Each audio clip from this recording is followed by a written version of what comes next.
அஸ்ஸலாமலைக்கும். Hi friends, எல்லாரும் எப்படி இருக்கீங்க? அல்ஹம்துலில்லாஹ் நானும் ரொம்ப நல்லா இருக்கேன். என் பையனுடைய பர்த்டேக்கு எடுத்த வீடியோ தான். நானும் ஃபுல் வீடியோ போடணும்னு நினைக்கிறேன், முடிய மாட்டேங்குது. ஃபைனலி போட்டாச்சு. வாங்க வீடியோக்குள்ள போலாம். பர்த்டேக்கு பிஃபோர் டே எடுத்த வீடியோ. ஜிஆர்பி குலோப் ஜாமுன் தான் செஞ்சேன். குலோப் ஜாமுன் எப்போ செய்யும் போதும் ஒரு நாள் முன்னாடி செஞ்சோம்னா மறுநாள் சாப்பிடும்போது சக்கரை பாகுல நல்லா ஊறி ரொம்ப சாஃப்டாவும் இருக்கும், டேஸ்டாவும் இருக்கும். அதனால நான் எப்பவும் ஒரு நாள் முன்னாடி தான் செஞ்சிடுவேன். வெது வெதுப்பான பால் போட்டு சப்பாத்தி மாவு பதத்துல கலக்கிட்டு ஒரு ஸ்பூன் நெய் விட்டு மறுபடியும் கலக்கி வச்சுக்கோங்க. இப்ப கலக்கின மாவுல ரவுண்ட் ஷேப்ல பால்ஸ் மாதிரி எல்லாமே செஞ்சு வச்சுக்கோங்க. இப்ப எண்ணெய் சூடானதும் கொஞ்சம் கொஞ்சமா போட்டு கோல்டன் ப்ரௌன் வந்த பிறகு எடுத்துருங்க. சக்கரை பாகுக்கு 2 கிளாஸ் தண்ணி 2 கிளாஸ் அரிசி போட்டு நல்லா சக்கரை பாகு செஞ்சுட்டு சக்கரை பாகு கொஞ்சமா ஆறுன பிறகு செஞ்சு வச்ச ஜாமுன் போட்டு ஒரு வாட்டி மிக்ஸ் பண்ணிட்டு மூடி விடுங்க.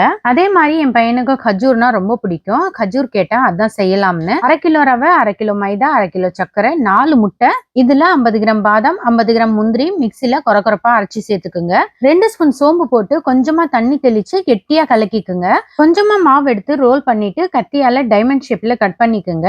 இப்படி எல்லாமே செஞ்சு வச்சுட்டு எண்ணெய் நல்லா சூடானதும் ஒன்னொன்னா போட்டு வறுத்துக்குங்க. அடுப்பு சிம்ல வச்சு வறுத்துக்குங்க. நல்லா ப்ரௌன் கலரா வந்த பிறகு எடுத்துருங்க. இதே மாதிரி எல்லாமே வறுத்து எடுத்துருங்க. இது மறுநாள் என் பையனுடைய பர்த்டே அன்னைக்கு எடுத்த வீடியோ.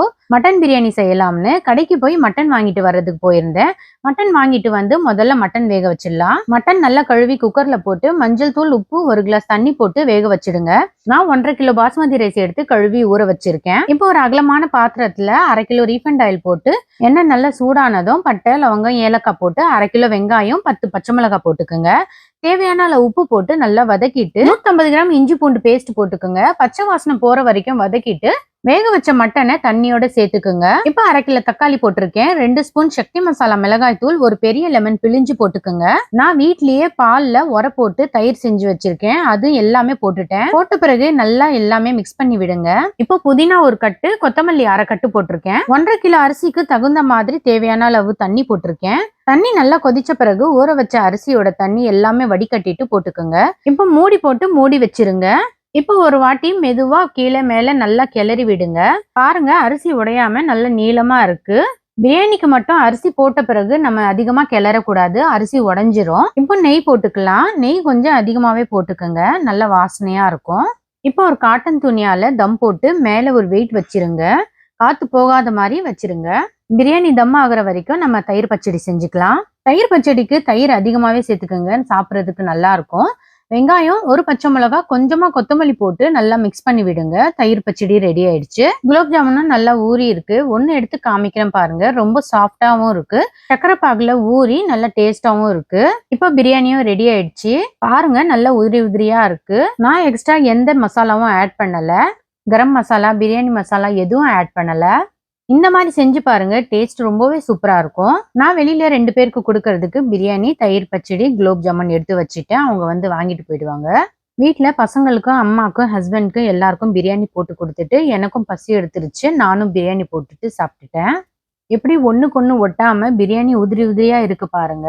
அது என்னமோ தெரியல, பிரியாணி மட்டும் செஞ்சா சீக்கிரமா பசி எடுத்துருது. பிரியாணி மட்டும் சூடா சாப்பிட்டாதான் எனக்கு ரொம்ப பிடிக்கும். மட்டன் பிரியாணி டேஸ்ட் சொல்லவே வேணாம், சூப்பராகவே இருக்கும்.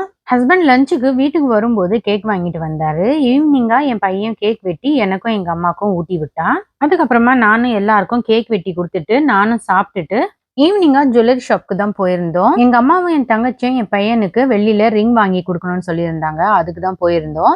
1 வாங்கலான்னு தான் போனோம். ஆனா பார்த்தா 2 ரிங் அவனுக்கு பிடிச்சிருந்தது. 2 வாங்கிட்டோம். அப்படியே எனக்கும் காலுக்கு மெட்டி இல்லை, நானும் 1 செலக்ட் பண்ணிட்டேன். நான் இந்த டிசைன் மெட்டி தான் செலக்ட் பண்ணியிருந்தேன். 2 ரிங்கும் மெட்டியும் வாங்கிட்டு வீட்டுக்கு வந்துட்டோம். வீட்டுக்கு வந்தா என் பையனோட ஃப்ரெண்ட்ஸ் எல்லாரும் சேர்ந்து அவனுக்காக இன்னொரு கேக் வெட்டி செலிப்ரேட் பண்ணிட்டு இருந்தாங்க. இந்த டே எனக்கு சூப்பரா போச்சு. அடுத்த வீடியோல பார்க்குறேன். பிடிச்சிருந்துச்சுன்னா லைக் பண்ணுங்க, ஷேர் பண்ணுங்க, கமெண்ட் பண்ணுங்க. மறக்காம சப்ஸ்கிரைப் பண்ணிடுங்க. பக்கத்துல இருக்கிற பெல் பட்டனை பிரஸ் பண்ணிடுங்க. Bye friends.